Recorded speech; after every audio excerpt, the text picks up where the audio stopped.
Assalamualaikum dear students. In this lecture we will discuss question number 3 of exercise 1.6. Question number 3. Two sides of a rectangle differ by 3.5 cm. Find the dimensions of the rectangle if its perimeter is 67 cm.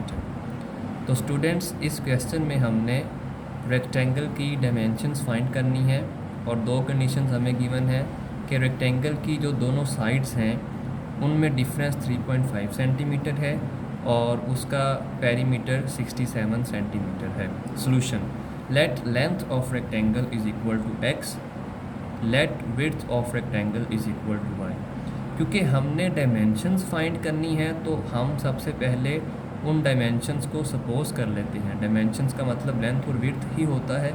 तो length को हमने let कर लिया that is equal to x और width को हमने let कर लिया that is equal to y।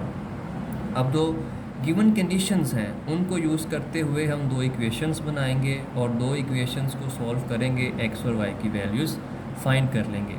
First condition के मुताबिक two sides of a rectangle differ by 3.5 centimetre. अब students two sides of a rectangle से क्या मुराद है?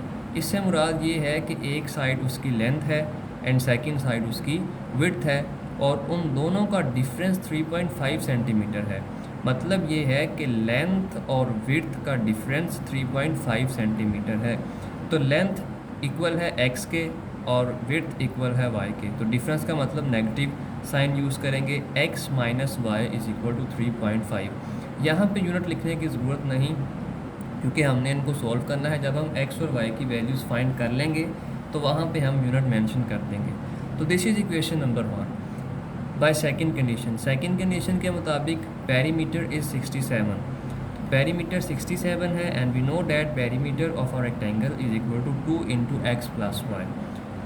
तो 2 यहाँ पे डिवाइड होगा, so we will get x plus y is equal to 33.5 and this is equation number 2।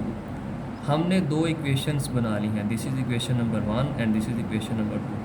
इनको हम तरतीब से लिखते हैं। So we get x minus y is equal to 3.5 and x plus y is equal to 33.5। Students ये दो equations हैं, इनको आप किसी भी मेथड से सॉल्व कर लें, x और y की वैल्यूज़ फाइंड हो जाएंगी। तो वही डायमेंशंस ऑफ रेक्टेंगल की वैल्यूज़ होंगी क्योंकि हमने जो डायमेंशंस ऑफ रेक्टेंगल हैं उनको x और y के इक्वल ही लेट किया है। तो इन इक्वेशंस की matrix form 1 1 minus 1 1 x y is equal to 3.5 and 33.5। Suppose a is equal to this matrix that is 1 1 minus 1 1। Taking determinant apply करेंगे, वैल्यू आएगी 2। अब डिटर्मिनेंट 0 के इक्वल नहीं है, इसका मतलब है सोल्यूशन पॉसिबल है। Now ax is equal to 3.5 33.5 minus 1 and 1। इसको हम क्रामर्स रूल से कर रहे हैं। तो क्रामर्स रूल से करने के लिए हमें x की वैल्यू इक्वल होती है determinant of ax over determinant of a and y की वैल्यू इक्वल होती है determinant of ay over determinant of a। तो सबसे पहले हमने डिटर्मिनेंट ऑफ a की वैल्यू फाइंड कर ली है। अब हम ax और ay के डिटर्मिनेंट्स की वैल्यू फाइंड करेंगे। So matrix ax is equal to 3.5 33.5 minus 1 and 1। Matrix ax हम कैसे फाइंड करते हैं कि फर्स्ट कॉलम को इन वैल्यू से रिप्लेस कर देते हैं, सेकंड कॉलम वैसा ही रहता है। डिटर्मिनेंट लेंगे तो ax के डिटर्मिनेंट की वैल्यू आएगी 37। अब हम मैट्रिक्स ay फाइंड करेंगे और फिर उसका डिटर्मिनेंट फाइंड करेंगे। Matrix ay is equal to 1 1 3.5 and 33.5। क्योंकि मैट्रिक्स ay फाइंड करने के लिए हम मैट्रिक्स a के सेकंड कॉलम को इन वैल्यू से रिप्लेस करते हैं, फर्स्ट कॉलम वैसा ही रहता है। टेकिंग डिटर्मिनेंट इस मैट्रिक्स का डिटर्मिनेंट अप्लाई करेंगे तो डिटर्मिनेंट की वैल्यू आएगी 30। हमने मैट्रिक्स a के डिटर्मिनेंट की वैल्यू फाइंड की, ax का डिटर्मिनेंट भी फाइंड कर लिया और ay का डिटर्मिनेंट भी फाइंड कर लिया।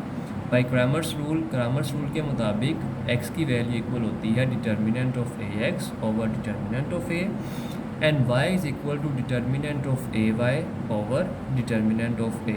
बाय पुटिंग वैल्यूज़ पुट करेंगे। x is equal to 37/2 and y is equal to 30/2। 37 is the value of determinant of ax and 30 is the value of determinant of ay, and determinant of a is equal to 2. So x is equal to 18.5 centimeter and y is equal to 15 centimeter। क्योंकि जो question में हमने find करना है वो dimensions थी, तो dimensions का यूनिट वही होगा जो पेरीमीटर में गिवन है, और पेरीमीटर में हमें यूनिट सेंटीमीटर गिवन है, तो इसकी वजह से x एंड y का जो यूनिट है डेट इज़ सेंटीमीटर। अब हमने लेंथ को इक्वल किया था लेट x के, so length is equal to x is equal to 18.5 centimetre and width is equal to y is equal to 15 centimetre. तो हमने डायमेंशंस ही फाइंड करनी थी, वो हमने कर ली। कैसे फाइंड की? x और y की वैल्यूज़ फाइंड की और उन्हीं को ही हमने डायमेंशंस लेट किया था, तो अल्टीमेटली लेंथ और विड्थ की वैल्यूज़ फाइंड हो गई। होमवर्क में आपने इसी क्वेश्चन को मैट्रिक्स इन्वर्जन मेथड से सॉल्व करना है। स्टूडेंट्स, आज के लेक्चर के लिए इतना ही। टेक केयर, अल्लाह हाफिज़।